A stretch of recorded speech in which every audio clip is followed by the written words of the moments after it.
Let's take a look at this example. This time we're supposed to convert the current source to the voltage source.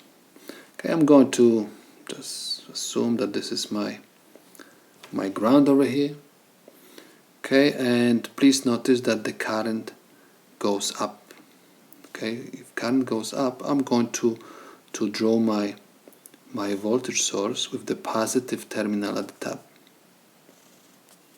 Okay, so this is my ground, and keep in mind that we're supposed to have the series circuit this time. So anytime you have current source, your resistance is going to be in parallel with your current source, and if you have voltage source, your resistance is going to be connected in series with the voltage source. Okay, so this is my R1, and it has value of 3.2 kilo ohms.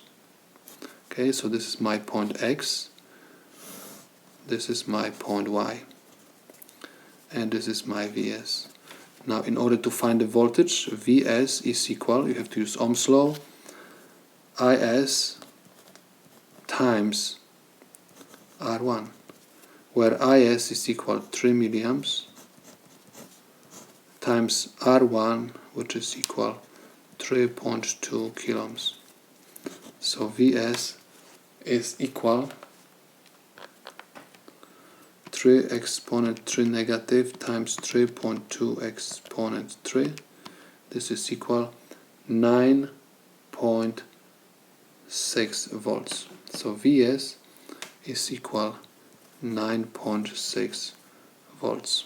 So this is my equivalent voltage source to this current source. In other words, we can say that we converted the current source to the voltage source.